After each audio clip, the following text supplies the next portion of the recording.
A continuación, te daremos indicaciones que son vitales para tu propia seguridad y la de... Muy buenos días. Buenos días. Bueno, en esta ocasión nos da mucho gusto el que nos acompañen literatos, historiadores, también ingenieros, porque vamos a entregar reconocimientos a su labor en beneficio de la ciencia, en beneficio de nuestro pueblo y del desarrollo de la nación. Es una ceremonia especial, se ha estado demorando esta entrega por distintas razones, pero ahora ya lo vamos a llevar a cabo y se decidió que fuese en esta conferencia matutina llamada Mañanera, porque se entera mucha gente. Podemos hacer una ceremonia especial con este propósito y no se alcanza a comunicar lo mismo que cuando se da a conocer algo en este horario y en esta conferencia, que es un diálogo circular al que ya está acostumbrada mucha gente. Me piden a veces que no tarden tanto, porque tienen que irse a sus ocupaciones y que se resuelva lo fundamental pronto, pero a veces nos demoramos hasta 2 horas o 2 horas y media. En esta ocasión lo vamos a hacer breve, bajo la premisa de que bueno y breve, doblemente bueno. Entonces, bienvenidos todas, todos. Al final vamos a dar a conocer una sección que tenemos los jueves, que es sobre cómo se combaten delitos. Se llama Cero Impunidad. Si desean quedarse, pues esa es la casa de ustedes. Si no, vamos a hacer como un receso. Terminamos la primera parte, que es la entrega de los reconocimientos, y luego entramos ya con Cero Impunidad. Entonces vamos a darle la palabra a quienes van a guiarnos para esta ceremonia. Bien, buenos días. Bienvenidos a la ceremonia de entrega del Premio Nacional de Artes y Literatura de los años 2020 y 2021, que entregan el señor presidente de la República, licenciado Andrés Manuel López Obrador, con la señora secretaria de Cultura, la licenciada Alejandra Frausto Guerrero. Es un gusto para la Secretaría de Cultura hacer esta entrega y vamos a llamar al primer premiado, que es en el campo 1 de Lingüística y Literatura del año 2020. El premio corresponde al maestro Adolfo Castañón Morán.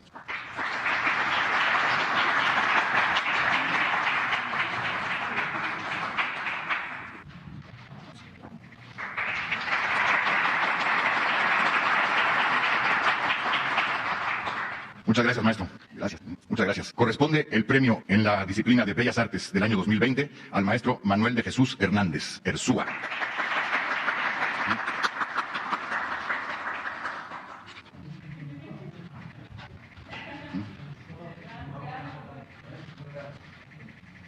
Muchas gracias, maestro.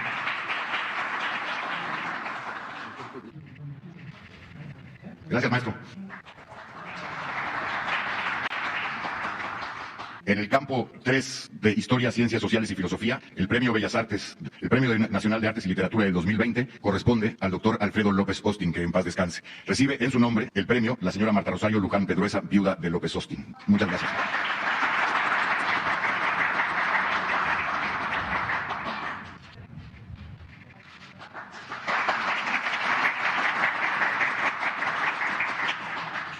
Muchas gracias, maestra. En el campo 4 de Artes y Tradiciones Populares, el premio 2020 corresponde al maestro Mario Agustín Gaspar Rodríguez.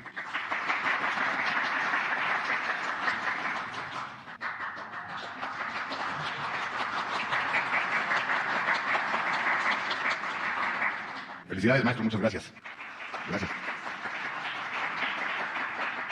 Un reconocimiento especial a la maestra Berta Cecilia Navarro y Solares.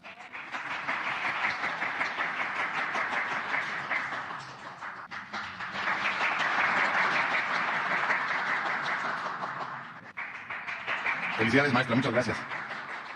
Pasamos ahora al año 2021 y en primer término se presentará el campo número 2 que corresponde a las Bellas Artes y el premio es para el maestro Sergio Ismael Cárdenas Tames.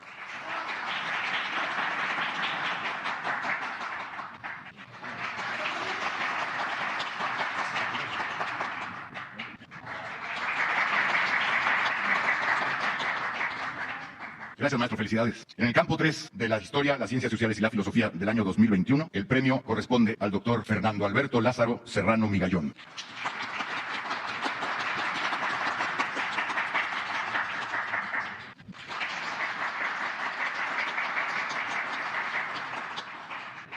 Felicidades, doctor. Muchas gracias. El campo 4 de Artes y Tradiciones Populares del 2021 es motivo de especial orgullo porque es la primera vez que se entrega el premio a un colectivo. Este año corresponde el premio al taller Leñateros de San Cristóbal de las Casas y lo recibe en nombre de todos ellos y todas ellas la maestra María Méndez Pérez Maruch y junto con todos ustedes también.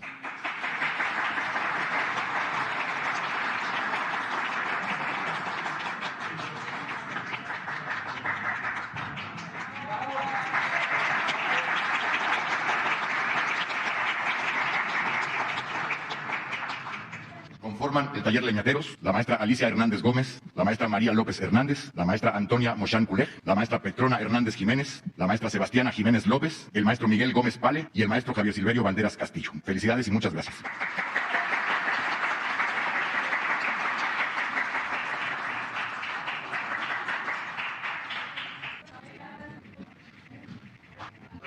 Felicidades, muchas gracias. Por último, el ganador del premio 2021 en el campo de la lingüística y la literatura, que además dirigirá unas palabras en nombre de todos los premiados, el maestro Oscar Mario Oliva Ruiz.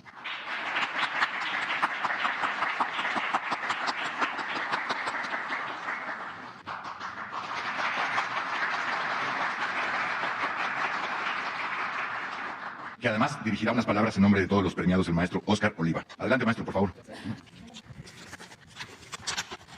Andrés Manuel López Obrador, presidente constitucional de México.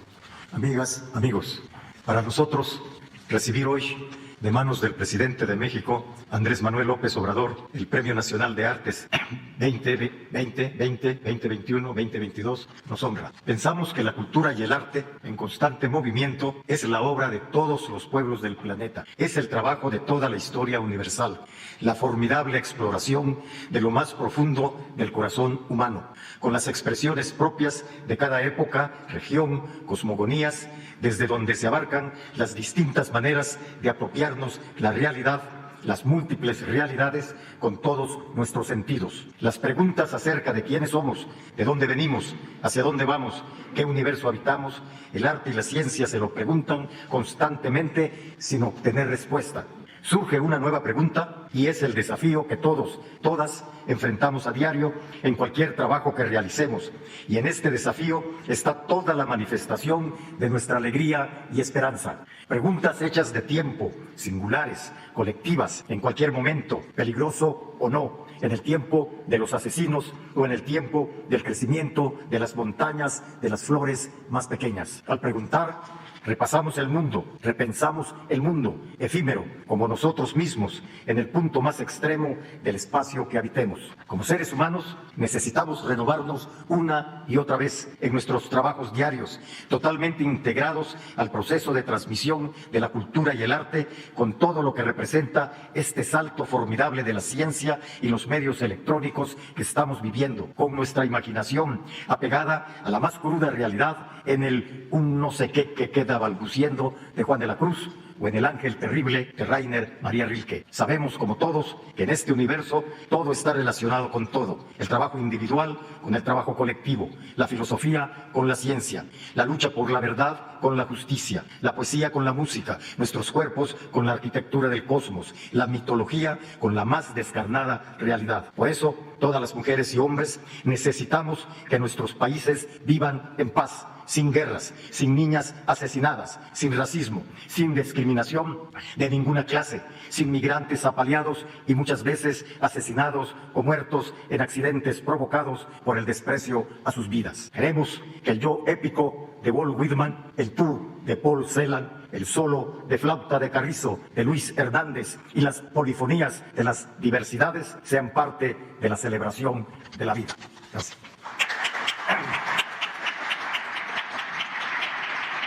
Muchas gracias, maestro. Gracias. A continuación, vamos a ver un breve video con las semblanzas de los 9 premiados. El Premio Nacional de Artes y Literatura se otorga a quienes por sus creaciones, producciones o trabajos docentes de investigación o de divulgación hayan contribuido a enriquecer el acervo cultural del país. En el campo de la lingüística y literatura se otorga a Jesús Adolfo Castañón Morán, originario de la Ciudad de México, por ser un notable y prolífico escritor, brillante traductor y editor, por su ejemplar trayectoria, en la que ha recibido importantes distinciones nacionales e internacionales. En Bellas Artes, a Manuel de Jesús Hernández, Erzúa, originario de Sonora, por dar testimonio a través de su obra artística de la riqueza colectiva que subraya la creación individual y la experiencia comunitaria.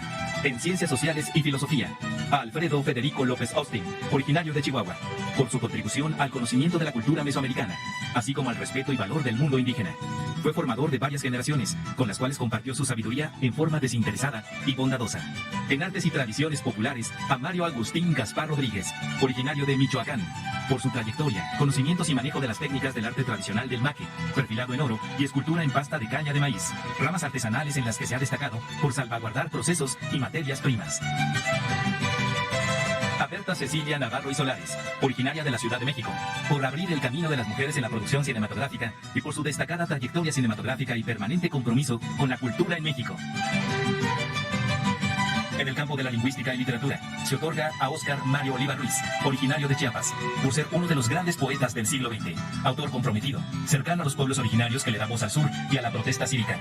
Su obra se manifiesta contra la opresión y la violencia ejercida desde el poder. En Bellas Artes, a Sergio Ismael Cárdenas Tamés, originario de Tamaulipas, por su singular trayectoria como creador, director musical, pedagogo, promotor cultural y fundador de importantes agrupaciones musicales. En Ciencias Sociales y Filosofía, a Fernando Alberto Lázaro Serrano Migallón, originario de la Ciudad de México, por su contribución al derecho, su labor docente, sus reconocimientos nacionales e internacionales y sus aportaciones a la investigación jurídica e histórica de México. En Artes y Tradiciones Populares, al colectivo Taller Leñateros de Chiapas, por su trayectoria como colectivo conformado principalmente por mujeres de pueblos originarios, con principios ecológicos, además de documentar, enaltecer y difundir los valores culturales, autóctonos y populares de su comunidad.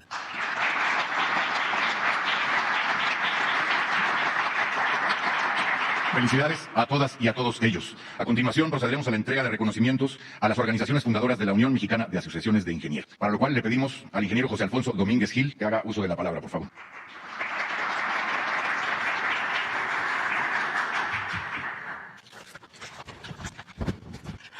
Buenos días, señor presidente, licenciado Andrés Manuel López Obrador.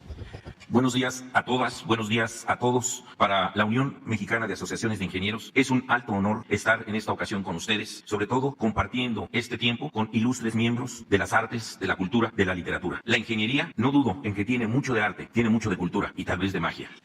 Tomando la premisa de nuestro señor presidente de que si un mensaje es doblemente bueno si es bueno y es breve, pues trataré de ser breve.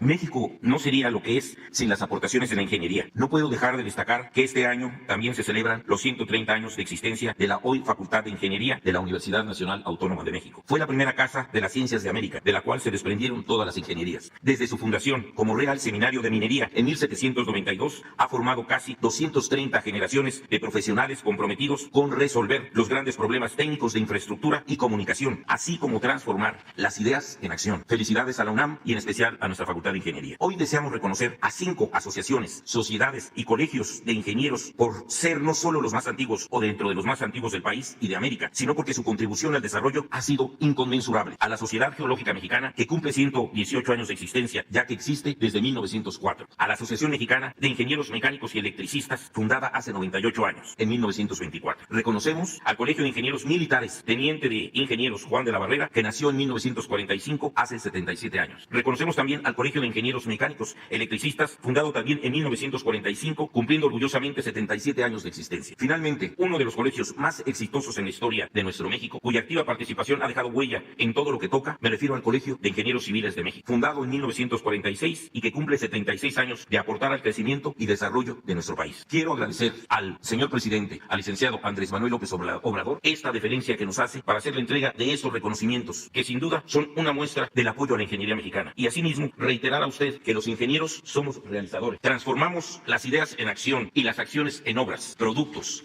equipos y demás implementos que benefician a la sociedad. No solamente estas asociaciones se hacen merecedoras de nuestro reconocimiento. La UMAI integra a más de 63 asociaciones, colegios de profesionales de la ingeniería mexicana, toda una gama de especialidades de la ingeniería. Es nuestra convicción y obligación trabajar en conjunto con todas las autoridades, apoyarlos con la experiencia, conocimiento y compromiso de la ingeniería organizada para lograr un mejor México para todos. La ingeniería no tiene colores, se manifiesta día a día con el trabajo de todas las ingenieras e ingenieros que trabajan en las diversas dependencias del gobierno federal, estatal estatal, municipal, en el sector privado y en lo académico. Todas las ingenieras y todos nuestros ingenieros están trabajando para lograr un México mejor. Les solicitamos continuar apoyando al gremio de los profesionales de la ingeniería, porque así continuamos trabajando para obtener mayor bienestar para el pueblo de nuestro México. Que el 1 de julio sea reconocido como Día Nacional de la Ingeniería, pues ya un número considerable son ingenieras, que conforme a lo previsto en la ley, los organismos gremiales participemos como órganos de consulta del gobierno, que seamos un verdadero apoyo, porque cualquier solución política debe estar sustentada en un argumento técnico sólido y que beneficie a nuestra sociedad. Todo esto para lograr mejores resultados, señor presidente. Todos los que estamos aquí reconocemos el valor de la ingeniería. Todos los que conformamos la UMAI amamos la ingeniería y estoy seguro que todos los aquí presentes tenemos un gran amor a México. Que la unión y la grandeza de la ingeniería mexicana se manifieste con su apoyo, señor presidente. Mi reconocimiento y agradecimiento a usted por su amable atención, por escuchar y seguir trabajando y apoyando a la ingeniería mexicana en sus proyectos. Lo invitamos a que inaugure nuestro próximo Congreso Internacional en el próximo año y que nos apoye con un convenio fundamental para seguir apoyando al sector público con la debida participación que nos corresponde por ley a todos los colegios, a todas las asociaciones gremiales. Señor presidente, confiamos en usted. Mil gracias. Buenos días a todos. Muchas gracias. Procederemos ahora a la entrega de reconocimientos a las organizaciones fundadoras de la Unión Mexicana de Asociaciones de Ingenieros. En primer lugar, en nombre de la Sociedad Geológica Mexicana AC, recibe el doctor Ricardo Barragán Manso. Muchas felicidades. En nombre de la Asociación Mexicana de Ingenieros Mecánicos y Electricistas, recibe el premio la ingeniera Lilia Coronel Zamora.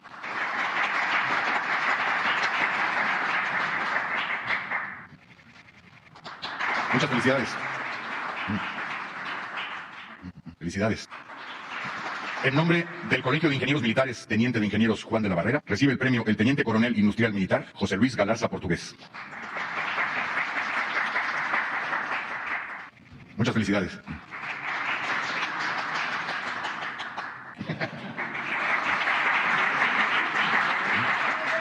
Felicidades. En nombre del Colegio de Ingenieros Mecánicos y Electricistas, recibe el premio el ingeniero Ricardo Jesús Morales Salazar.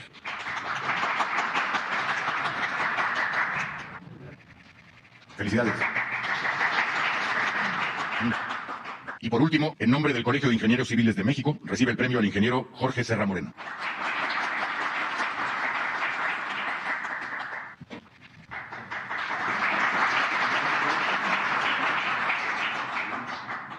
Muchas felicidades. Muy buenos días. Muchas gracias a todas y a todos por habernos acompañado en estas dos ceremonias, o una sola ceremonia de dos entregas. Muchas gracias, señor presidente. Gracias, secretaria Frausto. Gracias a los ingenieros y muchas felicidades a los 9 premiados y a los 5 más premiados de los ingenieros. Por ahora damos por terminada esta ceremonia y continúa la conferencia de prensa normalmente. Muchas felicidades.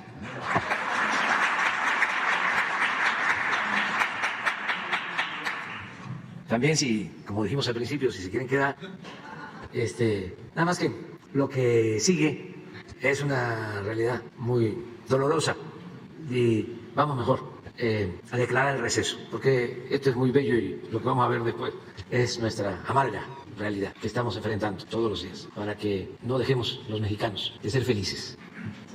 Entonces vamos a pedirle ahora al licenciado Ricardo Mejía que nos exponga. Y lo dejamos a criterio de ustedes. Si quieren quedarse, se pueden quedar. O sea, como ustedes lo consideren. Y de nuevo y siempre, felicidades, recordando a los que se nos adelantaron y que han aportado tanto en bien de México. Quédate. Con su permiso, señor presidente, buenos días a todas y a todos. Vamos a presentar, como cada semana, el informe Cero Impunidad, No hay crimen sin castigo, que es el esfuerzo del Gobierno de México, Secretaría de la Defensa Nacional, Secretaría de la Marina, Secretaría de Seguridad y Protección Ciudadana, Guardia Nacional, Centro Nacional de Inteligencia, las Secretarías de Seguridad de los Estados, las Fiscalías de los Estados y la Fiscalía General de la República. Siguiente. Como resultado de las acciones de seguridad del día 10 al 16 de noviembre, se detuvo por parte de todas las fuerzas de seguridad del país 8,278 personas por delitos del fuero común y federal, de las cuales, una vez de hacer la revisión correspondiente, se presentaron ante el Ministerio Público 7,888. Siguiente. Informamos que en el marco de los tratados de extradición firmados por el Gobierno de México, con relación al tratado entre México y Argentina, la Fiscalía General de la República informa que fue extraditada una persona de nacionalidad argentina, Carlos F., por el delito de intento de contrabando de importación de sustancias estupefacientes destinadas al comercio. Se trata de metanfetamina y éxtasis y ya fue extraditado. Otros dos casos que que responden al tratado entre México y Estados Unidos. Son 2 personas de nacionalidad mexicana, ambos por el delito de homicidio. El primero, Arturo G., por el homicidio de 3 personas en El Paso, Texas. Ya fue extraditado para que responda por sus actos ante un condado del propio Paso, Texas. Y el caso de Julio A., requerido por un condado de Los Ángeles por el homicidio de otras personas también. Siguiente. Informar de la resolución y detención de los presuntos responsables del feminicidio de la maestra de inglés Mónica Citlali Díaz Recendis, cuyo cuerpo fue localizado sin vida el pasado 9 de noviembre en la autopista México-Cuernavaca, a la altura de la delegación de Tlalpan. A partir del trabajo coordinado entre la Fiscalía General de Justicia del Estado de México, la Fiscalía de la Ciudad de México, la Secretaría de Seguridad Pública del Gobierno de México, la Coordinación Nacional Antisecuestros, la Guardia Nacional y la Secretaría de Seguridad Pública Local, así como células de búsqueda municipales en San Salvador Atenco y Ecatepec, se logró la detención de Alexis N. y su madre María Isabel N. tras cumplimentarles orden de aprehensión en su contra por el delito de desaparición cometida por particulares en agravio de la maestra Mónica Citlali. De este delito se desprenderá también su presunta participación en el feminicidio. Ya están ambos detenidos y está detenido un tercero, Jonathan N., por el delito de encubrimiento por receptación en flagrancia. Él ya está vinculado a proceso y ellos 2 están en vías de vincularse a proceso penal. Siguiente. Explicar que fue muy importante todo el seguimiento de inteligencia y de cámaras de videovigilancia, telefonía y demás actos de investigación para ubicar tiempo, modo y circunstancias de los últimos momentos de Mónica Citlali, quien habría arribado el pasado 3 de noviembre al domicilio ubicado en la colonia Jardines de Ecatepec, donde habitaba su pareja sentimental Alexis N. No hay registro que después de haber llegado a este domicilio a esa hora, ese día, haya salido. Después se pudo ubicar diferentes visitas que tuvo la persona llamada Alexis, y también que a las 23 horas del día 3 de noviembre ingresó una camioneta, que fue abierto el portón por la madre de Alexis. Ahí ingresa el vehículo en reversa y se tiene indicios de que ahí pudo haber sido desplazado el cuerpo de Mónica Citlali. Se hicieron otras coberturas e investigaciones y se pudo acreditar también la participación de Jonathan N. Finalmente, el día 9 de noviembre es el hallazgo del cuerpo en la carretera México-Cuernavaca. Siguiente.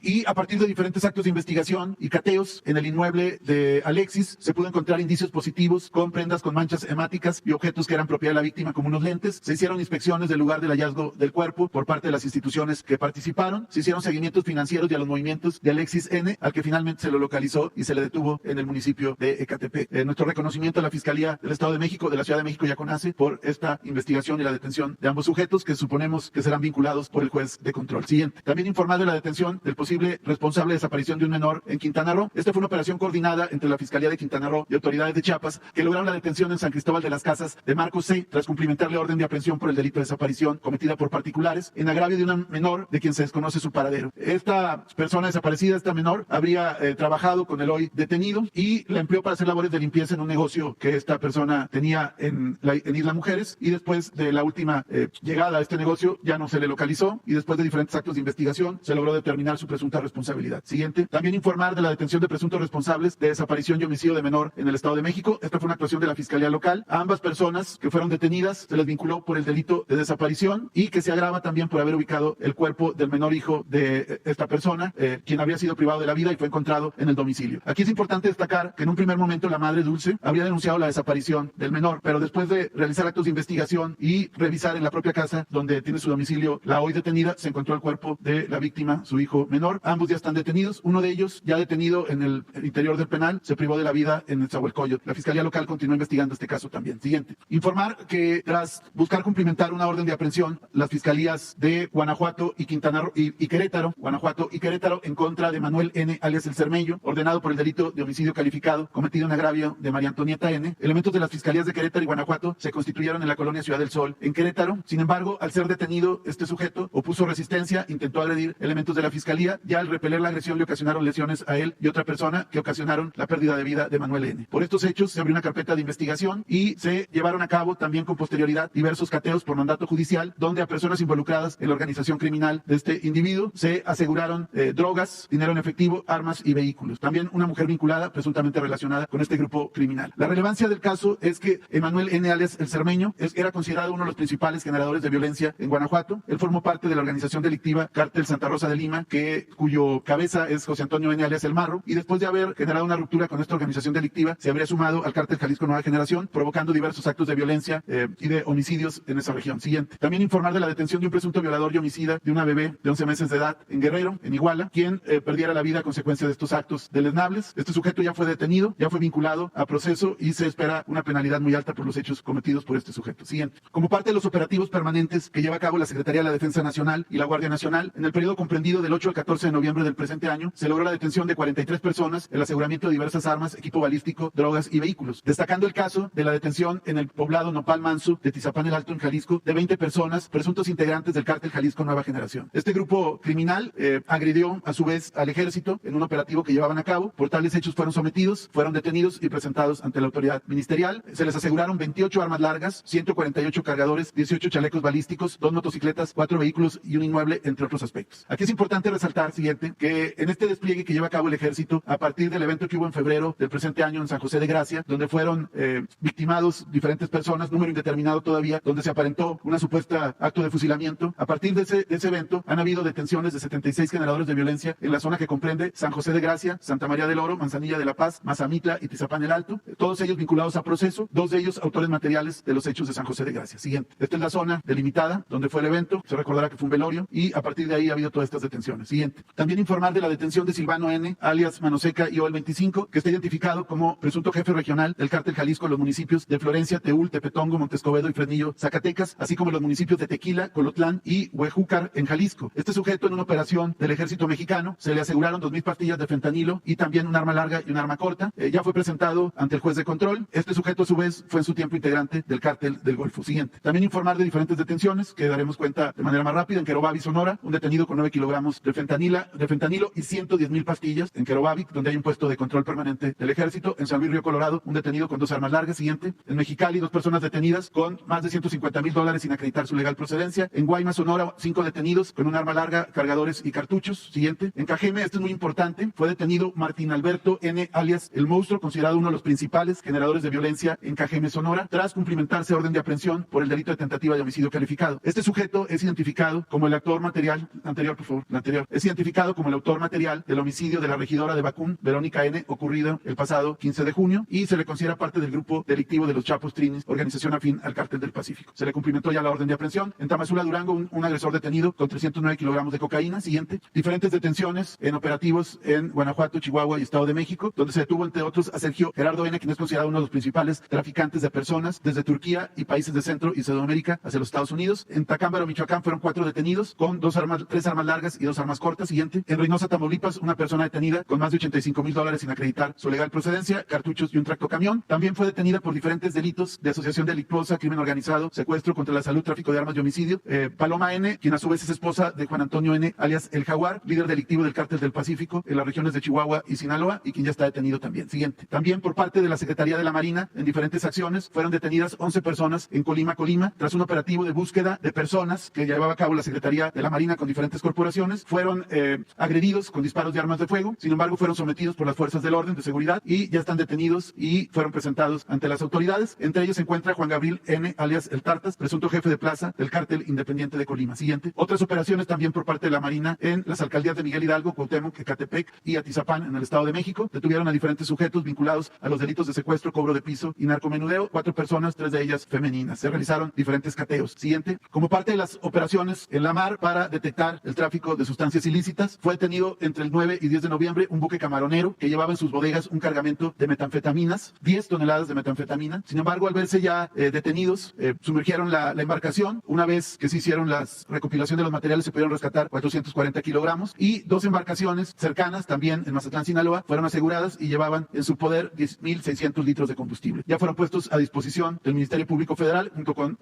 12 personas detenidas. Siguiente. Con esto han habido en el presente año aseguramientos de 19,596 kilos de metanfetamina y 26,281 kilogramos de cocaína por parte de la Secretaría de la Marina y se han detenido al momento más de 60 embarcaciones. Siguiente. También hay vinculaciones relevantes por homicidio calificado en Quintana Roo, 4 vinculados a proceso por la muerte de 2 masculinos en Cancún, otros 2 más también por el homicidio de un masculino en Cancún, Quintana Roo. Siguiente. También en Quintana Roo fue detenido por el delito de trata de personas en la modalidad de prostitución ajena Josué Ricardo N., quien ya fue vinculado a proceso. Este individuo, por medio de perfiles falsos en redes sociales, contactaba a menores de edad con fines de explotación sexual. Siguiente. También informar, como cada semana, de las vinculaciones relevantes ya ante los jueces de control, destacando el caso de la vinculación a proceso de Vanessa N. y Rautel N. por el feminicidio cometido en agravio de Ariadna Fernanda, hechos ocurridos en la colonia Roma Sur, en la alcaldía Cuauhtémoc de esta ciudad. Como se recordará, este caso en un primer momento lo había tomado la Fiscalía de Morelos, pero ya remitió la carpeta, declinó la competencia y el caso lo lleva con mucho éxito la Fiscalía de la Ciudad de México. Ambos ya están vinculados a proceso penal. Siguiente. También informar en el caso de Chiapas la vinculación a proceso de 8 individuos pertenecientes al grupo criminal conocido como los motonetos, que operan en San Cristóbal de las Casas. Fueron acusados por los delitos de daños, motín y daño contra la integridad corporal y patrimonial de inmuebles del Estado. Ellos cometieron diferentes disturbios y actos delictivos a partir de la detención de Pablo N., quien fue vinculado a proceso por el delito de homicidio y es el líder de esta organización delictiva. Los otros 8 sujetos también ya fueron vinculados a proceso penal. Siguiente. Como sentencias relevantes, destaca en el caso del Estado de México la sentencia condenatoria de 70 años de prisión en contra de Juan Antonio N. y Ricardo de Jesús N. por el homicidio de Abel González, elemento de la Policía de Investigación de aquel Estado, así como sus 2 hijos por hechos ocurridos el pasado mes de julio de 2020. Siguiente. También el caso del feminicida Heriberto N., que fue condenado a 48 años de prisión por el homicidio de Andrea Carolina Osuna Gil, hechos cometidos el pasado 18 de marzo del 2021 en Guaymas, Sonora. Siguiente. En cuanto al informe de detenciones por feminicidio que se reporta cada semana, fueron 22 detenidos, 5 de ellos sentenciados, 1 en la Ciudad de México, 5 en el Estado de México, ya incluyendo el caso de Mónica Citlali, 1 persona sentenciada, en Sonora 1 sentenciado, en Puebla 1 sentenciado y 1 detenido, en Baja California 1 detenido, en Jalisco 1 detenido, en Hidalgo 1 detenido. Siguiente. En Oaxaca 2 detenidos, en Chiapas 2 detenidos, en Veracruz, Querétaro, Tabasco, Sinaloa, Guerrero y Yucatán, 1 detenido en cada uno de ellos respectivamente. Siguiente. Queremos dar cuenta nuevamente de casos de resoluciones de jueces, en este caso jueces federales, que con sus resoluciones benefician a grupos criminales, lo cual atenta contra la seguridad y genera impunidad. Es el caso de la absolución de diferentes procesos penales de Leticia N., alias Doña Leti, alias la reina de la Riviera Maya, quien es la cabeza de una organización delictiva en el estado de Quintana Roo. Ella perteneció a la Policía Federal y después se trasladó a una organización delictiva. Aquí se le ve posando con armas largas. Ella fue acusada en diferentes procesos penales por delincuencia organizada en la modalidad de delitos contra la salud. En este caso, en un primer proceso por venta y distribución de cocaína, fue absuelta por diferentes juzgadores federales al echar abajo una prueba documental que a su vez permitió que hubiera insuficiencia probatoria y el proceso fuera generado una absolución. Y aunque se apeló, el caso fue absolución. Siguiente. Otro caso también fue deportación de armas de fuego de uso exclusivo del ejército, posesión de metanfetaminas con fines de transportación. En este caso se le detuvo también en el mismo evento en 2017 y el argumento primordial del juez es que no era creíble el informe policial homologado y en consecuencia echó abajo el IPH, como se le conoce, y obtuvo la absolución también. Siguiente. Otro caso más, también por delincuencia organizada con la finalidad de cometer delitos contra la salud y operaciones con recursos de procedencia ilícita. Este fue el último caso que se estuvo litigando por parte de la Fiscalía General de la República y en los diferentes momentos los juzgadores fueron tumbando las pruebas, desacreditando a los testigos hasta que finalmente fue absuelta y por este último caso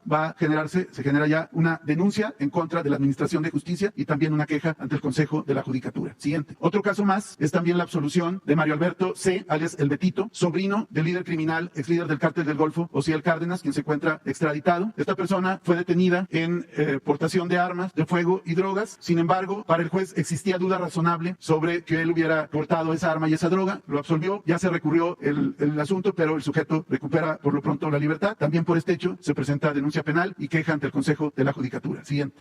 Aquí el presidente nos instruyó a presentar diferentes casos de madres buscadoras que a su vez fueron objeto de violencia feminicida. Es el caso de Ana Luisa Garduño Juárez, madre de Ana Karen Huicochea, quien fue asesinada al interior de un bar en Temisco, Morelos. Ana Luisa se convirtió en activista a partir del feminicidio de su hija Ana Karen en 2012, quien presuntamente fue asesinada por su novio. Desde esa fecha se sigue buscando al presunto feminicida y hay carpeta de investigación abierta por este caso. Sin embargo, hasta ahora no hay detenidos. Siguiente. Otro caso es el feminicidio de Gladys Aranza Ramos, esposa del desaparecido Brian Omar, quien desapareció a fines de 2020. Ella se unió al colectivo Madres y Guerreras Unidas de Sonora. Por el feminicidio fueron detenidos ya 3 individuos, entre ellos el autor material, y otros 2 sujetos copartícipes. Se libró orden de aprehensión, pero son parte de una organización delictiva y en un enfrentamiento fueron a su vez asesinados.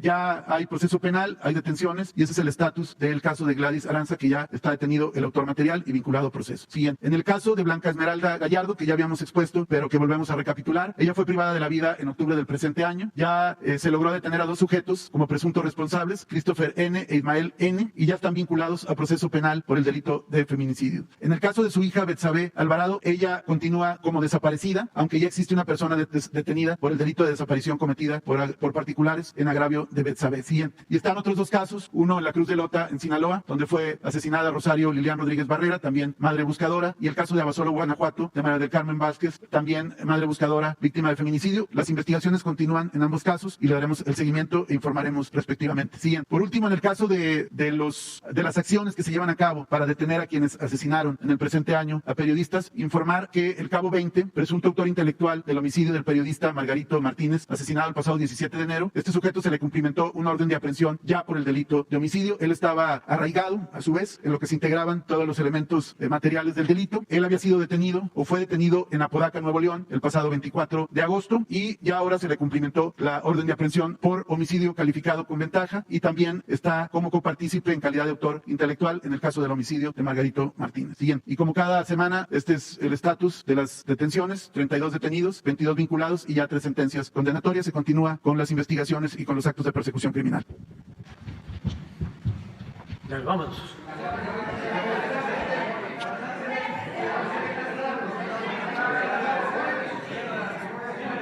Bueno, vámonos a las 3 filas primeras de a la derecha. Un hombre, una mujer, hombre y mujer, que no hayan preguntado en los últimos 15 días. En los últimos 15 días, para dar la oportunidad. A ella primero. Gracias, presidente. Mara Rivera, de Enfoque Noticias. Pues yo quisiera preguntarle respecto a un problema de la gripe aviar. Ayer escuchaba yo una entrevista con el secretario de Agricultura en radio y pues reconocía que estaba preocupado. Nada que ver con las 350,000 animales que se han sacrificado aquí en México, en Jalisco, en una granja avícola San Miguel el Alto, contra los 46 millones en Estados Unidos. Por supuesto, no hay nada que ver. Sin embargo, pues es un problema que preocupa y particularmente pues él señalaba muchas veces con esta propagación de aves migrantes, señalaba el encarecimiento de los productos, particularmente pues quien la paga más son los sectores más desprotegidos. Y en este sentido, pues no sé a usted qué reporte le ha dado el mismo secretario de Agricultura que se podría instrumentar y cuidar, porque decía él que de las 12 granjas que están alrededor de esta, 5 han presentado, más bien no tienen ningún problema, pero pues esto sabe usted que se puede escapar de las manos, se puede propagar. Entonces, ¿qué está aprendiendo su gobierno en este sentido, presidente? Bueno, tenemos el informe. Lo cierto es que es un contagio mundial. Se está presentando en Estados Unidos, en Europa, en todos lados. Suele pasar periódicamente, no pone en riesgo la vida de las personas, para ser claros y no caer en el alarmismo, sí, o sensacionalismo. También en lo productivo no tiene, en el caso de México, mucha afectación, mucho impacto. Si escasearan alimentos que tienen que ver con aves, tenemos ya en marcha el plan de apertura para poder importar de cualquier país del mundo, cuidando desde luego las normas y los procedimientos sanitarios, responsabilizando a los importadores, a los que se les están entregando licencias para importar alimentos. Todo esto en el marco de las acciones para enfrentar el problema de la inflación, que es lo que ahora más nos preocupa y nos ocupa, sobre todo la inflación en alimentos, porque la inflación en energéticos está controlada en nuestro país. Tenemos más inflación en alimentos, de todas maneras ya hay una tendencia a la baja que queremos mantener. Entonces, para eso, entre otras acciones, apoyo a productores, la entrega de fertilizantes para producir más alimentos en México, la entrega gratuita de fertilizantes a 2 millones de productores para producir más maíz blanco, frijol, básicos. El que se haya llegado a un acuerdo con las tiendas departamentales para que 24 productos se vendan en 1,038 pesos. Están cumpliendo Walmart, Soriana, Chedraui, incluso en promedio ya está abajo la canasta de los 1,038 pesos. Además de eso, estamos quitando aranceles para que estas cadenas comerciales, haciéndose responsables para importar productos de calidad, puedan hacerlo sin tanta burocracia y se garantice que tengamos alimentos, bastante oferta y así controlar que no aumenten los precios. Si tenemos tiempo, pídanle a Laurita que nos mande el informe que me envió el secretario de Agricultura, Víctor Villalobos, lo ponemos aquí para que todos sepamos cómo está la situación. Sí, presidente, también se dice que es improbable que el próximo año, 2023, la Secretaría de Infraestructura de Comunicaciones y Transportes opere con normalidad, y esto a raíz del hackeo que sufrió la dependencia. Yo quisiera preguntarles si es posible que pudiera venir el titular a explicar todo esto, porque se dice que hay mucha inquietud por parte de transportistas, de la industria aérea, que incluso podría este fenómeno afectar el proceso de la recuperación de la categoría 1, y si en realidad deberá mostrar evidencia o no la Secretaría del nivel de afectación. Se decía que por lo pronto de las 11,000 computadoras, solo 110 equipos fueron afectados, pero está pues no sé si rumor o expectativa o temor de la industria. ¿Qué le diría a ellos, presidente? Que no hay ningún problema, que seguimos funcionando en todo aquello que requiera de sistemas de comunicación. Pero desde luego aquí están los ingenieros, muchos constructores, camineros, saben pues que hacer terraplenes y cunetas y acarrear material y el tendido de demolición asfáltica, pues todo eso no necesariamente requiere de equipos de comunicación especializados. Desde luego, ya se ha avanzado mucho, pero no nos detenemos en las obras fundamentales, no nos detenemos en el Tren Maya, que es la obra ferroviaria más importante del mundo, que debería de llenarnos de orgullo, que desde luego muchos sí están conscientes de lo que significa esta obra, porque siempre se pone de ejemplo, ¿no?, lo que hacen en otras partes del mundo, ingeniería, pero el gobierno de China, que tienen mucho avance tecnológico y en construcción de obras. ¿No fueron vulnerados entonces los datos de las empresas con este ciberataque? No, pero decía que en China están haciendo un ferrocarril de 700 kilómetros y el nuestro no es para presumir, pero es del doble, 1.550 kilómetros. Además, se va a hacer en 4 años, con ingenieros, constructores de empresas particulares y también con ingenieros militares. Entonces, nada de eso se detiene. Estamos, por ejemplo, en ingeniería hidráulica, estamos construyendo presas.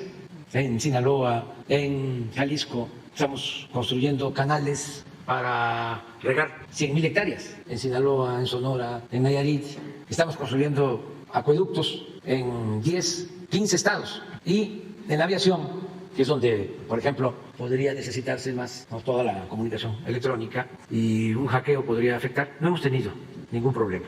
Y ya se está avanzando para regresar a la categoría 1 en aviación. Vamos bien. De todas maneras, vamos a informarles. Y ya nada más 2 aclaraciones, presidente, que en la Universidad de Guadalajara denunciaban al noticiario Enfoque maestros que sufrieron reducciones en los estímulos al desempeño y que la explicación que les dan es que el gobierno federal eliminó partidas federales que se adjudicaban a este programa y que por lo tanto pues ahora la misma universidad le echa la culpa a usted o al gobierno de este ajuste o a la Secretaría de Educación y que pues quisieran saber si este es cierto o no o si se debe más bien al problema que trae el rector con el gobernador y que al final pues ha dejado sin estos recursos que pues venían siendo un importante estímulo, que no debería ser así sino su salario, un estímulo, pero no, más bien ya forma parte esto del salario de los maestros. Y la última, ayer se veía en internet en algunos portales que según esto a partir ya de enero ya van a poder los maestros o las escuelas en la SEP reprobar a los niños de tercer año hasta secundaria, cosa que tenían prohibido. ¿Qué tan cierto es esto por parte como dentro de un programa de la SEP? Que de poder reprobar a los niños, porque supuestamente tienen prohibido los maestros reprobar a los estudiantes. Entonces que ahora a partir del tercer año hasta secundaria ya van a poder evaluarlos y reprobar en caso de que no pasen o no acrediten. ¿Qué tan cierto es eso? No hay información sobre eso. No existe. Hay que tener mucho cuidado con el manejo de la información. Es que, como nunca, desinforman y manipulan. No nos quieren los dueños de los medios de información, con honrosas excepciones. Entonces, la consigna es atacar al gobierno, para decirlo con claridad. Entonces inventan cosas acerca de lo que sostienes sobre la universidad. Todas las universidades del país, las universidades públicas, han recibido en tiempo su presupuesto. Pero no solo eso, se han incrementado como no se veía en otros tiempos los presupuestos a las universidades públicas. Y agrego algo, las participaciones federales a estados y municipios también se han entregado puntualmente y han tenido un incremento histórico. Voy a informar sobre eso, porque pues es muy fácil echarle la culpa al gobierno federal, pero voy a informar de cuánto se ha entregado a los estados, a los municipios, a las universidades públicas, y más bien lo que se debería hacer en el caso de las universidades públicas, lo cual no es vulnerar su autonomía, es que ellos, en aras de la transparencia, informen cómo manejan el presupuesto, porque ha habido casos donde los que manejan las universidades públicas actúan como empresarios, como caciques. Es increíble, pero hay quienes mandan en una universidad pública, una persona, desde hace 30, 40 años, y al estilo porfirista, porque hay un consejo universitario que es el que elige supuestamente al rector, y hay consejos en cada escuela, en cada facultad, y todo es legal, porque lo tienen todo bien planchado, pero es pura simulación.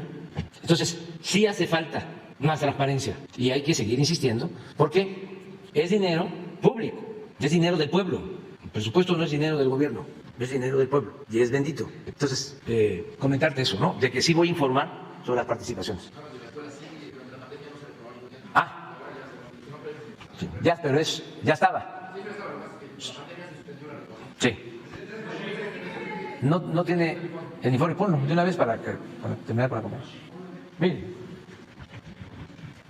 del doctor Víctor Manuel Villalobos, secretario de Agricultura, ya saben quién. En referencia al brote de influenza aviar de alta patogenicidad, me permito informar lo siguiente. Es una enfermedad que actualmente afecta a 4 continentes, Europa, Asia, África y América, ya que se disemina a través de la migración de las aves acuáticas, principalmente patos y gansos. En Europa se han tenido que sacrificar 52 millones de aves. Debido a su presencia en Canadá y Estados Unidos, en donde han sacrificado más de 50 millones de aves, se preveía que tarde que temprano la migración de patos y gansos la traerían a México, por lo que desde su aparición en este continente los técnicos de Senacica analizaban aves silvestres para detectar su presencia de manera temprana y poder actuar con oportunidad para salvaguardar la producción de carne de ave y huevo. En México, hasta el momento, el virus se ha encontrado en 5 granjas comerciales, 3 de ellas en Sonora, 1 en Nuevo León y 1 en Jalisco, así como en 3 explotaciones de traspatio en Chiapas, Chihuahua y Estado de México, con un total de 852,000 aves afectadas, lo que significa el 0.040% del inventario avícola nacional. Para disminuir la probabilidad de diseminación del virus y mantener la oferta de productos avícolas, Senacica aplicó la cuarentena interna en Sonora, Jalisco y Nuevo León, lo cual implica que para movilizar y comercializar productos avícolas de esas entidades, los productores deben demostrar que sus granjas están libres del virus a través de pruebas que se practican en los laboratorios oficiales de la Secretaría de Agricultura. La Secretaría de mi cargo trabaja de la mano con la industria avícola mexicana para continuar abasteciendo de forma regular al mercado nacional, el cual hasta el momento no se ha visto comprometido. Como parte de las actividades de control del brote, la Senacica autorizó la vacunación estratégica de las aves, por lo que antes de que concluya la presente semana, iniciarán las labores de inmunización en las zonas de mayor riesgo zoosanitario. Finalmente, es importante comentar que este brote no significa un riesgo para la salud pública, ya que la IA es propia de las aves y es transmisible entre ellas. Además, las aves afectadas son inmediatamente sacrificadas, por lo tanto, nunca entran al mercado. Los brotes de influenza aviar en Europa y Estados Unidos no se han traducido en problemas de salud por consumo de alimentos avícolas en esas latitudes. Es que esto ayuda mucho. Dicen que lo mejor para enfrentar el rumor es la información. Entonces, a ver. Bye. Muchas gracias, señor presidente. Manuel Pedrero para Quintana Roo MX y los reporteros MX. Señor presidente, esta pregunta es en torno a Isabel Miranda de Wallace. Por lo menos se han contabilizado alrededor de 21 espectaculares aquí en la Ciudad de México, en donde se viola la presunción de inocencia por parte de las que señala la señora Isabel Miranda de Wallace de ser presuntos delincuentes. Casos como el que ya conocemos de la señorita Brenda Quevedo, que incluso, como usted sabrá, el 2 de octubre del 2020, un grupo especializado de detenciones arbitrarias de la ONU hizo la recomendación de que Brenda Quevedo debía de ser liberado dentro del inmediato porque que fueron violados justamente sus derechos humanos.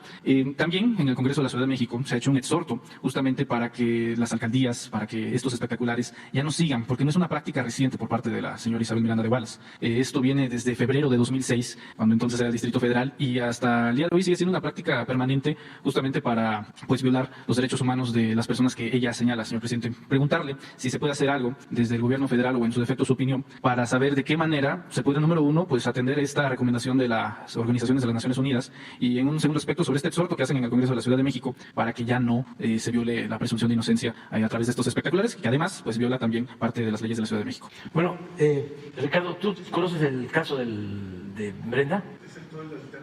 Pero no está en las personas que van a quedar libres. No tienes esa información. Brenda Quevedo. Brenda Quevedo es la... Sí, porque se está viendo.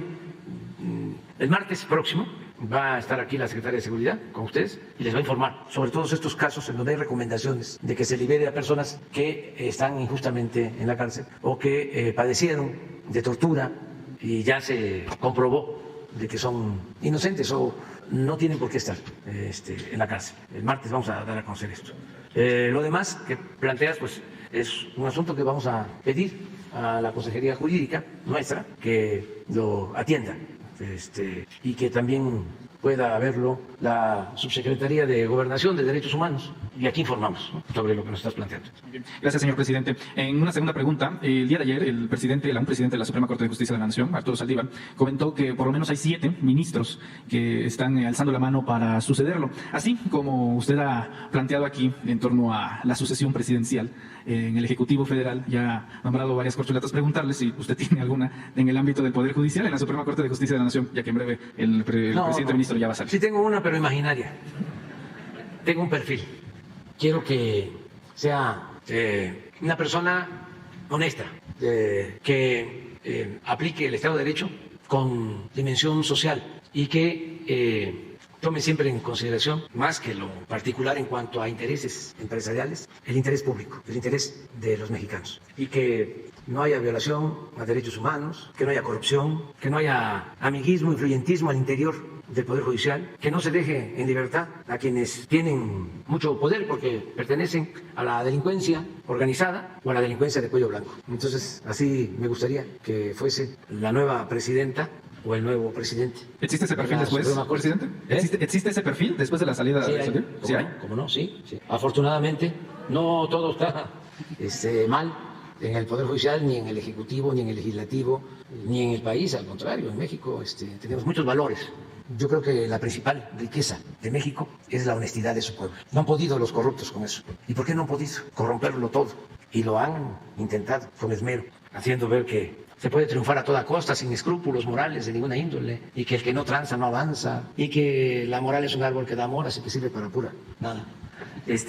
Y que político, pobre político, pues no han podido, por nuestras culturas, por las tradiciones que vienen de lejos, porque somos herederos de grandes civilizaciones, y esos valores son los que nos han salvado siempre, esas culturas nos han salvado, y por eso el país siempre sale adelante, enfrenta temblores, inundaciones, pandemias, malos gobiernos, saqueos, y a México siempre se levanta por nuestras culturas. Entonces, sí hay gente muy buena en el Poder Judicial, no son la mayoría, pero sí hay. Donde está la mayoría de gente buena es en el pueblo, en las comunidades, en la familia. Ya cuando se trata de la parte política, de las cúpulas de poder económico, político, ya ahí es otra cosa. Ahí ya sí domina más la ambición. Parece mentira, ¿no? Pero hay veces que los más ambiciosos y corruptos son los que supuestamente están más educados.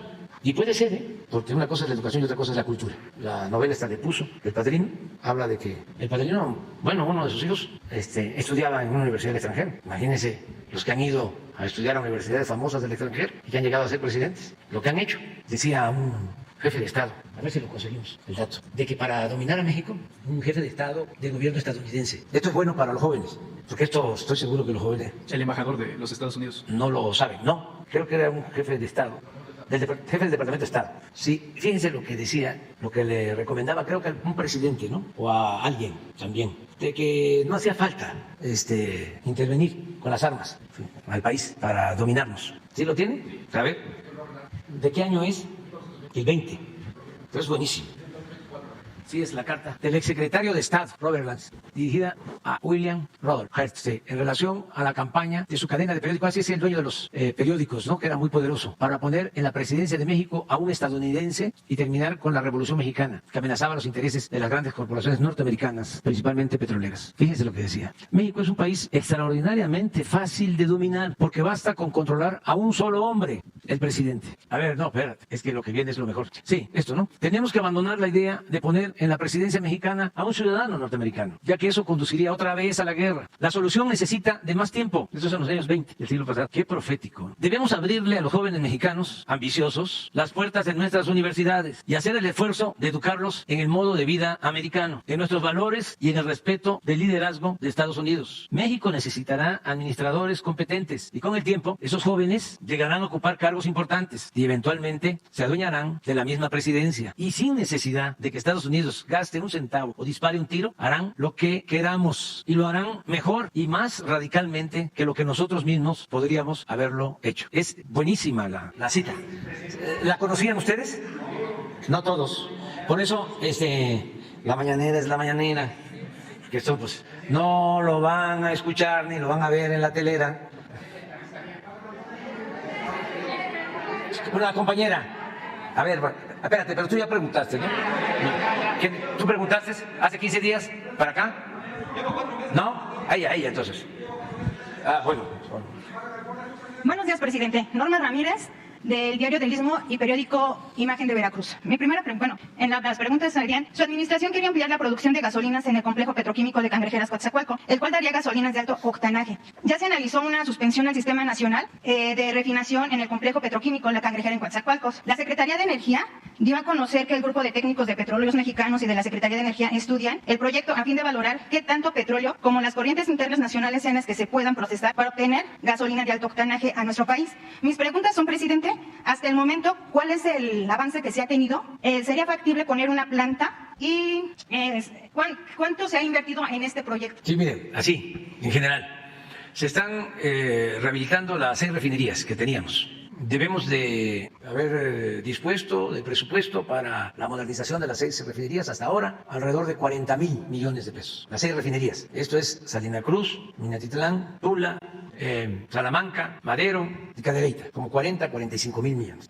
Cuando llegamos estaban produciendo el 38% de su capacidad. Ahora deben de estar ya produciendo 65-70%, casi el doble, por lo que se ha invertido en la rehabilitación de plantas. Porque el plan era dejar que se convirtieran en chatarra, como convirtieron en chatarra toda la industria petroquímica. Una lástima, todos estos corruptos, irresponsables, tecnócratas. Bueno, se están rehabilitando estas 6. Se compró la refinería de Deer Park, en Texas, que Shell tenía el 51% y Pemex el 49%. Se le compró a Shell el 51% y ahora esa refinería es de México. Costó $600 millones y con las utilidades de un año se pagó. O sea, ya son 7. Ya se terminó y se está integrando y se va a empezar a poner a prueba la refinería de Dos Bocas. Esa es una gran refinería, de las mejores del mundo, también construida a un precio muy bajo en 3 años. No lo hacen en ninguna parte. Y con esa refinería vamos a procesar 340,000 barriles más para gasolinas y diésel. Luego estamos construyendo 2 plantas coquizadoras, una en Tula y otra en Salina Cruz. ¿Qué es una planta coquizadora? Es una planta que convierte el combustóleo en gasolinas para tener más gasolinas y no solo tener más rendimiento económico, sino contaminar menos. Esa es una inversión como de 150,000 millones de pesos, las 2 plantas. Y a la que te refieres, de Cangrejera, es un tren de refinación que ya estamos por licitar. Ya algunas plantas no me va a tocar a mí inaugurarlas, pero van a quedar ya prácticamente terminadas, porque ya desde el año que viene, desde finales del año que viene, dejamos de comprar las gasolinas y el diésel en el extranjero. Vamos a ser autosuficientes. Entonces, ese tren de refinación en Cangrejera se va a llevar a cabo. No tengo los datos, sé que están participando 3-4 empresas, ya se dio a conocer la convocatoria y está por asignarse el contrato. Sí es eso, pero con más detalle la Secretaría de Energía, la secretaria Rocío Nale, les va a informar. Mi otra pregunta, presidente, sería aproximadamente hace 4 años que se convirtió en un problema ambiental el basurero de las Matas en Minatitlán. El basurero de las Matas se convierte en un problema ya que no hay una planeación ni a corto ni a largo plazo para solucionar esta problemática que vivimos los veracruzanos. El gobierno estatal y los municipales de Coatzacoalcos, Minatitlán y Cozolacaque no han hecho nada para resolver esta problemática que estamos viviendo. Aquí nada más es solicitarle su apoyo para poder ubicar estos desechos, ya que es un foco de infección para todos los que vivimos en Veracruz, en esta parte precisamente. Tengo la información que ya se está avanzando, que ya se tiene un nuevo terreno. Han habido muchos problemas para resolver la situación de este basurero. Yo hice el compromiso, o sea, no va a ser culpa si no se cumple de las autoridades municipales o del gobernador, va a ser mi responsabilidad, mi culpa. Entonces, ando en eso y como me están escuchando el gobernador y los presidentes municipales, se lo encargué de manera especial a la secretaria de Medio Ambiente, María Luisa Albores, y se lo encargué a la directora de CONACYT y me están escuchando. Entonces mañana sí, vamos a presentar un informe, ¿te parece? Bueno. Sí.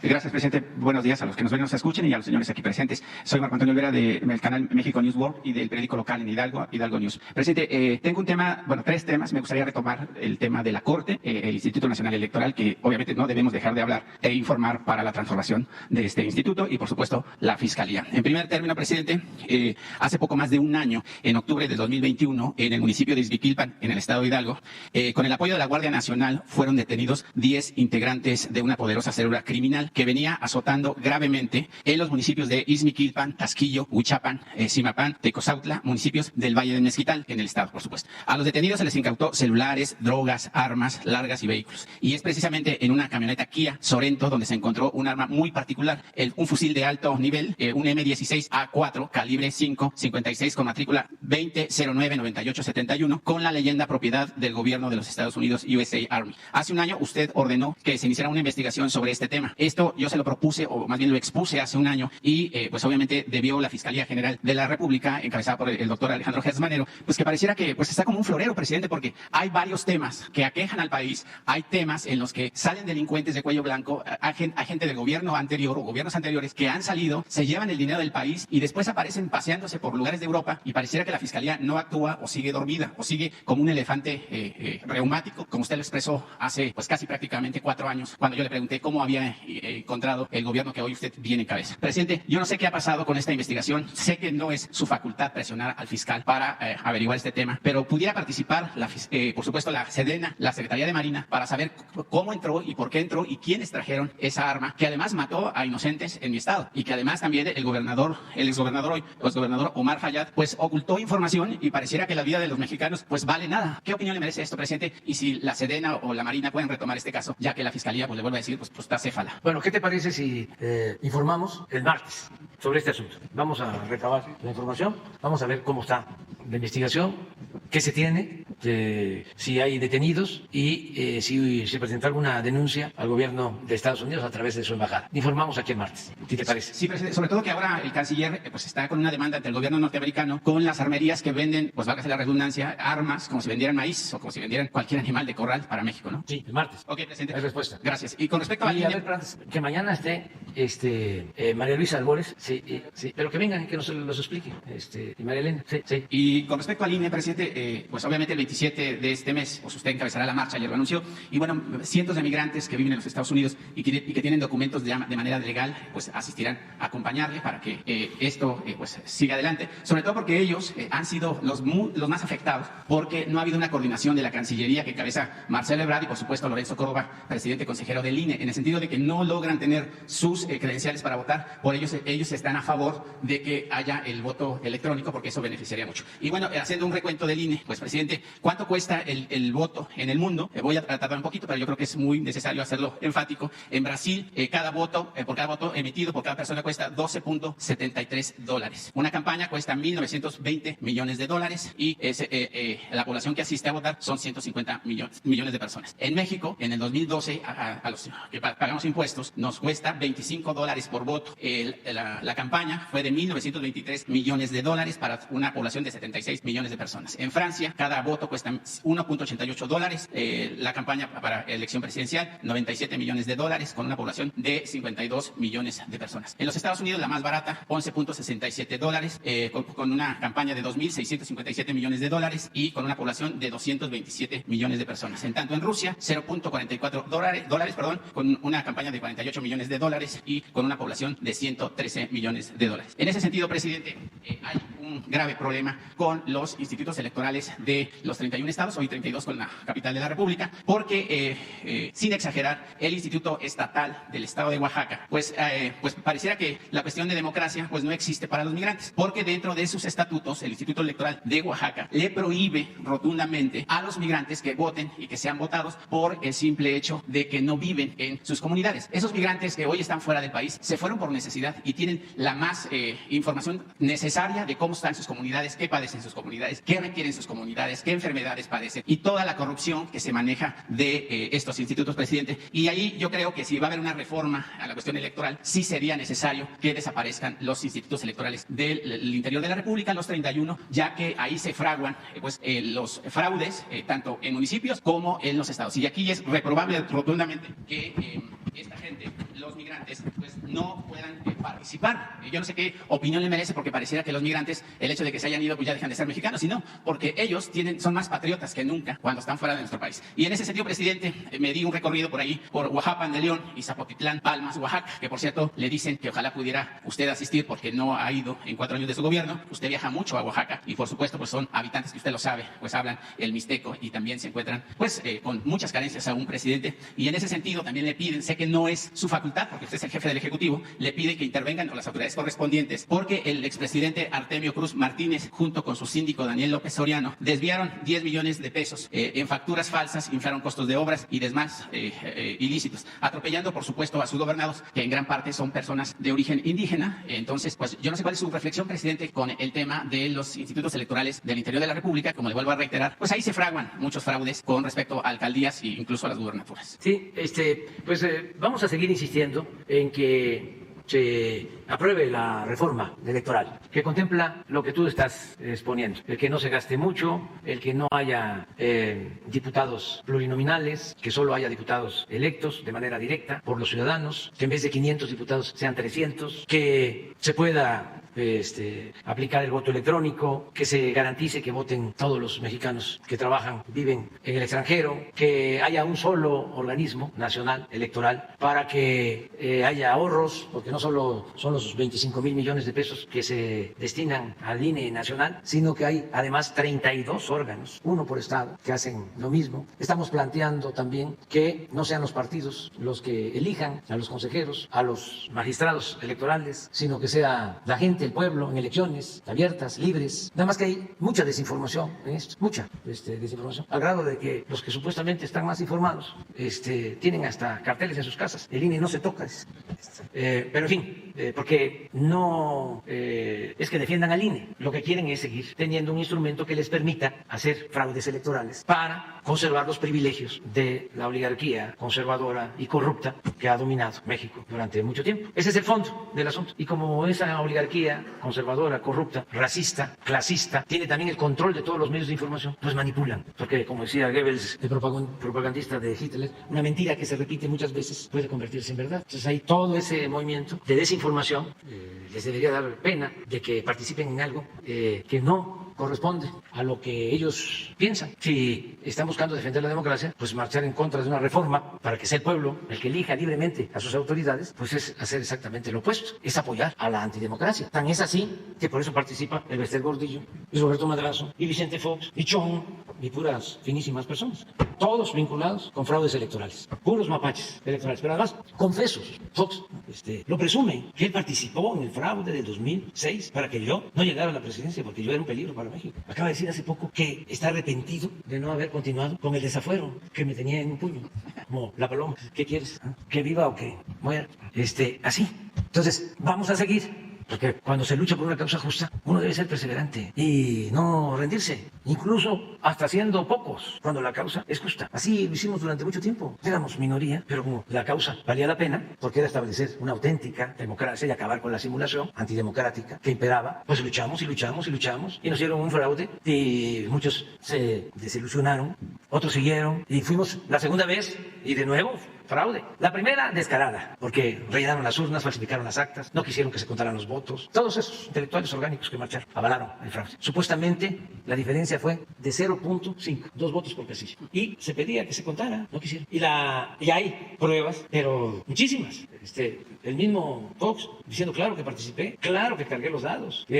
Llamadas telefónicas de el que era secretario de Comunicaciones, que decía, que hablaba de los patos allá del aeropuerto, Pedro Cerizola, con el que era gobernador de Hidalgo, de Tamaulipas, Eugenio Hernández, diciéndole muchas gracias por el apoyo, te pasaste, y ja. El secretario de Gobierno de Guanajuato reúne a todos los delegados federales y les dice a los delegados de las dependencias del gobierno federal, ustedes van a hacer aquí lo que nosotros decidamos, porque Calderón es presidente por nosotros, porque nosotros aquí le aportamos 300,000 votos falsos. Se supone que la diferencia oficial eran 240,000. Entonces está grabado el señor y lo publicó. Ahí está el periódico AM de Guanajuato. Entonces, pruebas todas. Y luego el fraude del 12.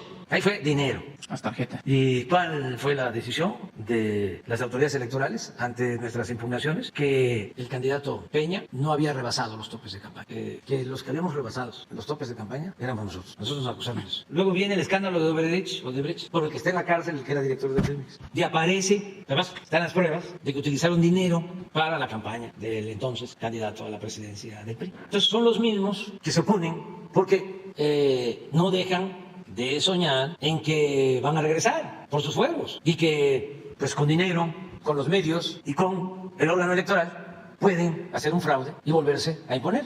Va a ser muy difícil, muy difícil, porque aunque se quedara el INE como está, la mayoría de la gente está a favor de la democracia. Entonces vamos a continuar insistiendo. Y lo del voto electrónico, para el caso de los paisanos, eso es vital, presidente, ¿sí? porque Lo vamos a llevar a la ley secundaria, porque si no aprueban, esto lo vengo diciendo, un escritor no debe de repetirse, pero un dirigente tiene que estar repitiendo, porque su labor es de concientización. Estamos hablando de la desinformación que existe. Entonces tenemos que repetir y repetir y repetir. Hace falta. Entonces, para reformar la Constitución, esto tampoco se sabía, porque no les convenía informarle al pueblo. Bueno, quitaron hasta la materia de civismo y desde luego la ética y la historia la redujeron a lo mínimo.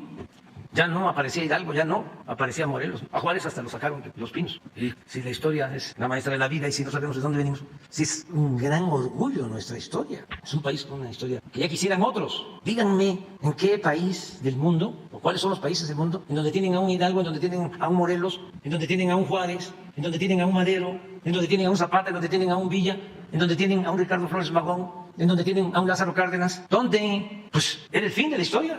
No, eso es anacrónico. Eso de la soberanía es un atraso. Hay que pensar en las nuevas políticas públicas. Y metieron a muchos, los encajonaron con eso para que nos olvidáramos de lo esencial, de lo fundamental. Entonces, vamos a continuar. Es decir, si es una reforma constitucional, se necesitan 334 votos de los 500. Entonces, la unión del PRI y el PAN pues impide que se lleve a cabo la reforma constitucional. Entonces, de todas maneras, no es que ya se va a resolver así tan fácilmente, ¿no?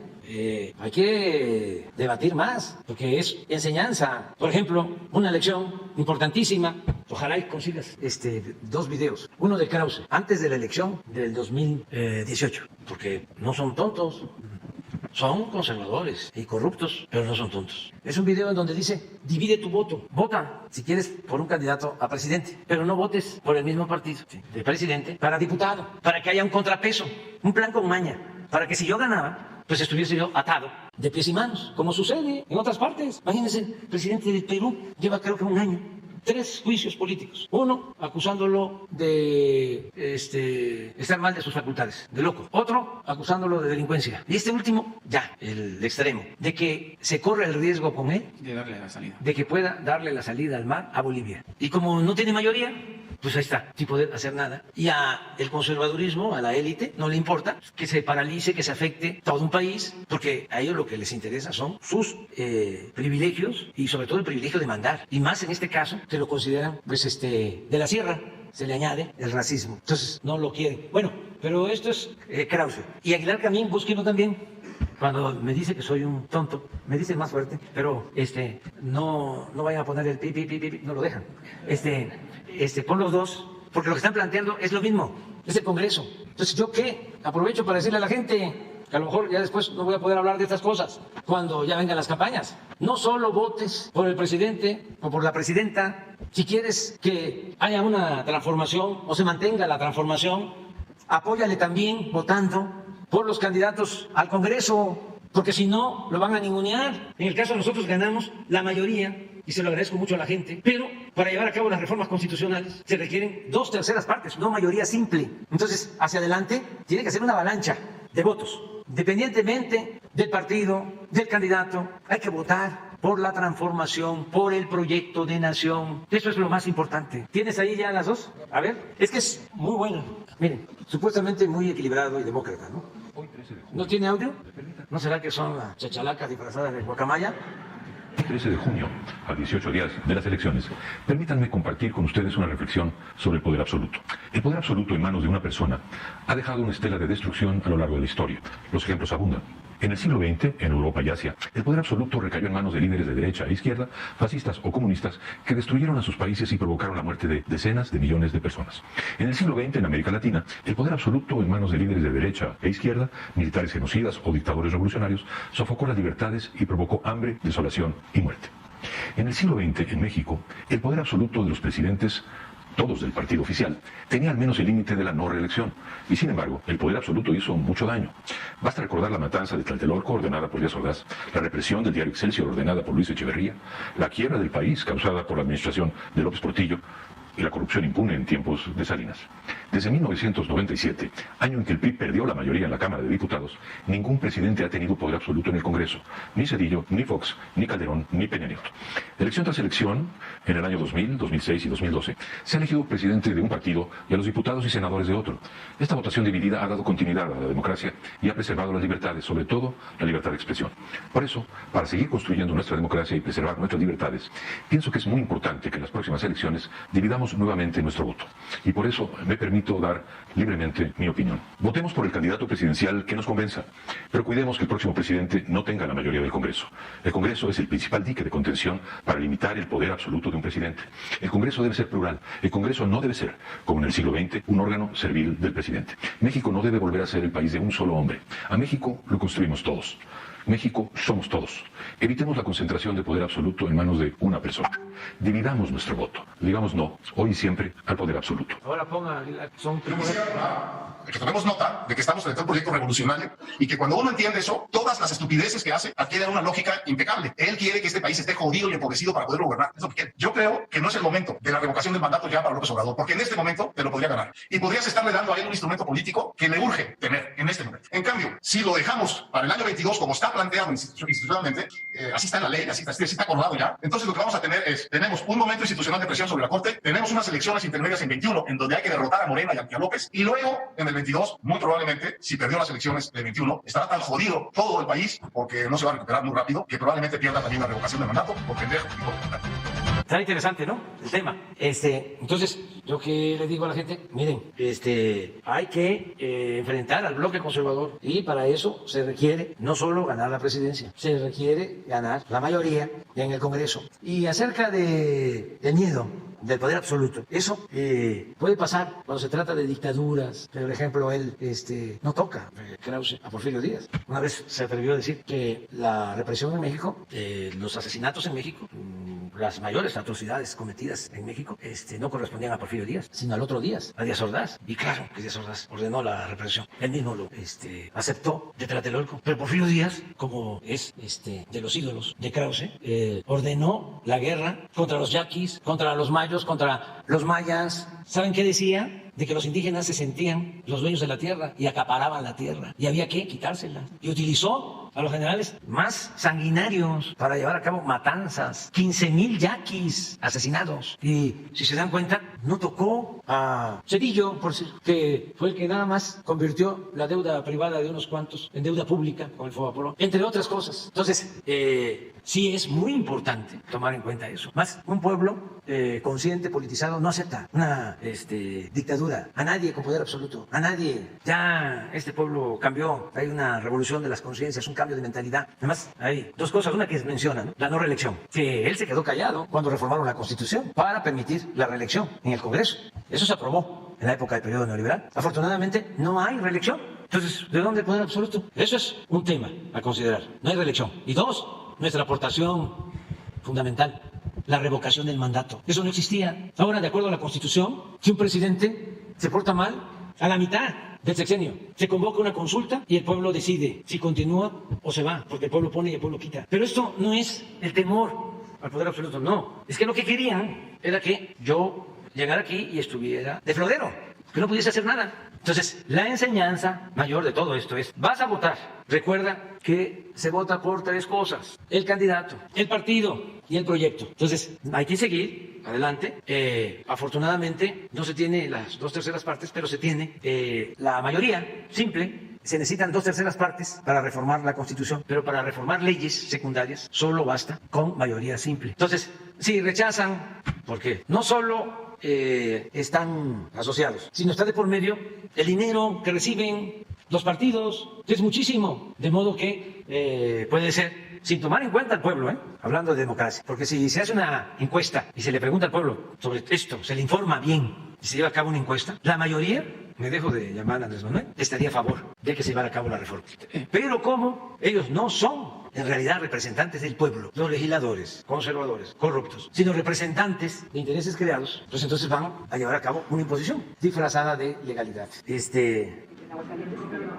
No tengo Sí, pero no tengo la información. Entonces, nos vemos el 27. Presidente, antes de que se vaya, tengo aquí una carta de la gente de Vox Populi, de la gente que luego viene aquí a Palacio y que no tiene accesibilidad ni aún en atención ciudadana, o nada más les dan cartas y ahí se van quedando en el voucher de las cartas. Se trata de Clotilde Barrientos, es una mujer del estado de Hidalgo, del municipio de Zempoala. Tiene un problema de deformación en columna. Ha ido en varias ocasiones al Instituto Mexicano del Seguro Social y las autoridades de esa dependencia dicen que por su enfermedad queda fuera de protocolo quirúrgico. Le voy a dejar aquí la carta que le escribe, que le dirige a usted, también sus estudios de la Universidad Universidad de Columbia en Estados Unidos y por supuesto el costo de pues probablemente una operación para que pudieran ayudarla. Esa es una mujer que hay que ayudarla, presidente, tiene una deformación en la columna. Pese a ello, cuida a su madre, que es una mujer octogenaria y que vive de una pensión sumamente humilde. Y no sé si pudiéramos terminar lo de la Corte, presidente, para también abordar ese tema que es muy importante, porque yo sostengo que la Corte juega un papel muy importante en la democracia y en la partición de justicia de este país. Sostengo porque tengo pruebas de una decena de jueces y ministerios públicos que son sumamente corruptos y que no lo voy a decir aquí por cuestiones de seguridad. Sin embargo, también quiero decirle, quisiera saber, usted ya dijo hace rato, cómo le gustaría que pudiese de manera utópica ser el ministro de la Suprema Corte. Sin embargo, a mí me gustaría preguntarle cómo deja el ministro de la Suprema Corte, Arturo Saldívar Lelo de la Rea, a esta institución que es un eje medular para el desarrollo del país, porque hay desaseo y mucho, y no es cuestión de él, presidente, sino de la corrupción que existe en los ministerios públicos, en las diversas instituciones que supuestamente imparten justicia en este país y que además siguen ahí archivando temas y son miles y miles y miles. Y nada más para concluir, le voy a dar un ejemplo. Hace casi 3 años, cuando empezó esta mañanera, yo le planteé el caso de un indígena maya que se llama Tomás Cauchi. Este hombre, pues, no habla el castellano, es de origen maya. Le están quitando su propiedad, su tierra, donde siembra, que yo creo que es lo más vital para un campesino, que le quiten su parcela o su solar. Eso no se puede hacer con esa gente, porque es la más humilde de este país, presidente. Y en ese sentido, pues, la Fiscalía Especializada en Combate a la Corrupción allá en Quintana Roo, pues no hace nada. Por el contrario, hay funcionarios que están a favor de la corrupción. Lo voy a citar, el gobierno de Tulum y el fiscal general, que es la señora Rosaura Villanueva Arzapalo, se ha dedicado a encubrir y proteger pues a este grupo de delincuentes que están atropellando a este hombre de origen maya. Presidente, ¿cómo desde su perspectiva y una reflexión, cómo deja Saldívar la Corte, dado a que usted también lo sabe, que en ministerios públicos y jueces pues hay corrupción? ¿Cómo deja la Corte el actual presidente de la misma institución? Y pues hay que decirlo también, el nuevo presidente de la Suprema Corte necesitaría 6 de los 11 votos para que sea el nuevo presidente de la Corte. Bueno, lo de la señora, ahora mismo, ¿no? Lo vemos, vamos a ayudar. Y lo del compañero indígena que está detenido o lo quieren despojar, ahora mismo también vamos a atenderlo. Sobre cómo deja el ministro Saldívar la Corte, yo pienso que se ha avanzado. Empezando porque él es un hombre recto, de presidente. A mí me tocó, por ejemplo, padecer a un presidente de la Corte, Azuela, que recibió órdenes de Fox para desaforarme. Así, de manera descarada. Bueno, se atrevieron a sacar un manifiesto, todos los ministros del Poder Judicial, ni siquiera cuidando las formas. Eran empleados del presidente, así como el procurador era empleado del presidente, todos los ministros empleados del presidente, hasta hace poco.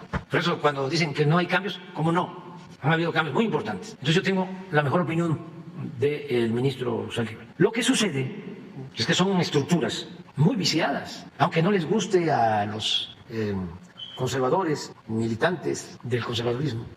Porque un señor hace unos días en el avión me dijo, ya no le eche la culpa a los presidentes anteriores. No, ¿cómo?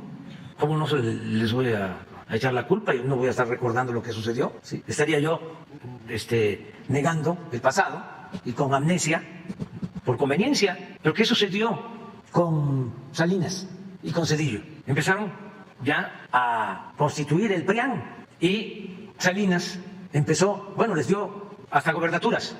No es que no las hayan ganado, por ejemplo la de Chihuahua o la de Baja California, pero al mismo tiempo que se llevó a cabo, el mismo día, la elección para gobernador en Baja California, con Rulfo, se llevó a cabo la elección de gobernador en Michoacán, con Cristóbal Arias. Y como el acuerdo de Salinas era PAN, que ya Diego había subido a la tribuna a decir que se quemaran las boletas del 88 del fraude, y ya estaban así, pues respetaron el triunfo en Baja California, no le aplastaron el acelerador del fraude a la máquina, al aparato, y le reconocen la gobernatura en la época de Salinas a Ernesto Rufo Alpes. Y Medina de Guanajuato, pues ni candidato había sido.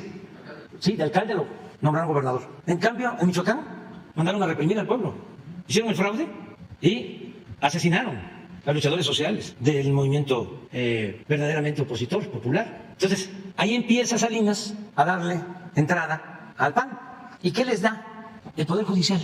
Entonces, todos los jueces recomendados por Diego, o abogados recomendados para jueces, entraban.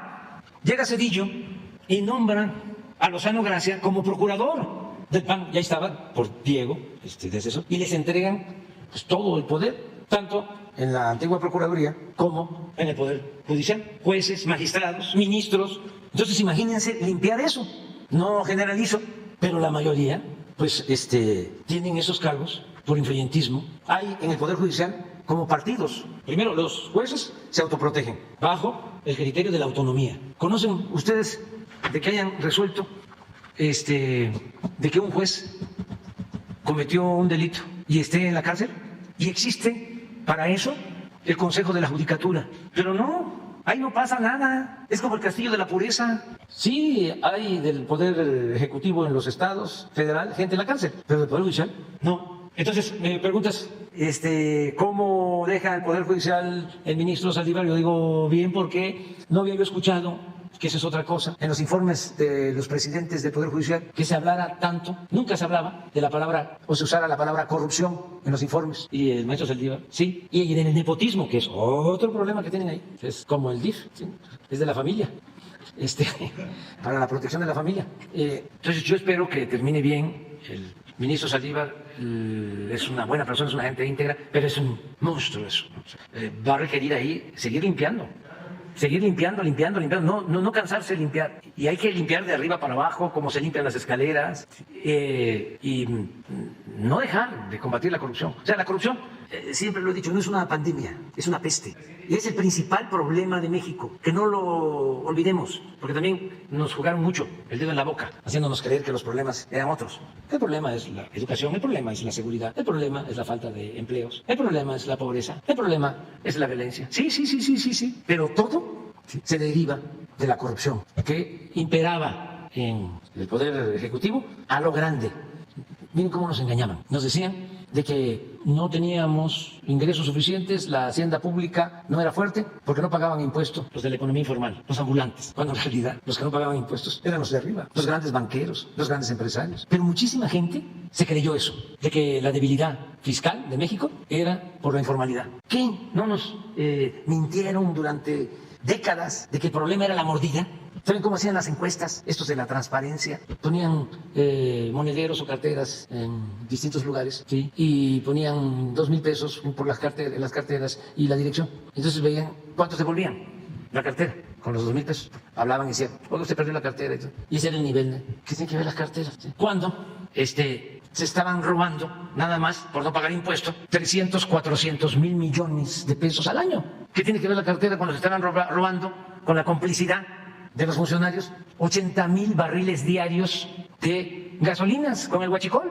Entonces, nos tenían, pero muy mareados, muy desinformados. ¿Qué nos decían? No aumenten los salarios, porque va a haber inflación si aumentan los salarios. 30 años sin aumentar el salario en términos reales. Al contrario, pérdidas del poder adquisitivo del salario. Los salarios en México de los más bajos del mundo. ¿Cómo nos explicamos que el salario mínimo, aun cuando lo hemos aumentado un 60% en términos reales en los 4 años, todavía sigue siendo más bajo el salario mínimo en México que Guatemala, que El Salvador, que en Honduras, que en China, que en cualquier parte? Pero nos tenían bien trabajado la mente, nos habían lavado el cerebro y quieren seguir con lo mismo, nada más que ya no se puede, ya la gente no acepta eso. Se nos pasó el tiempo completamente. Ahí nos vemos.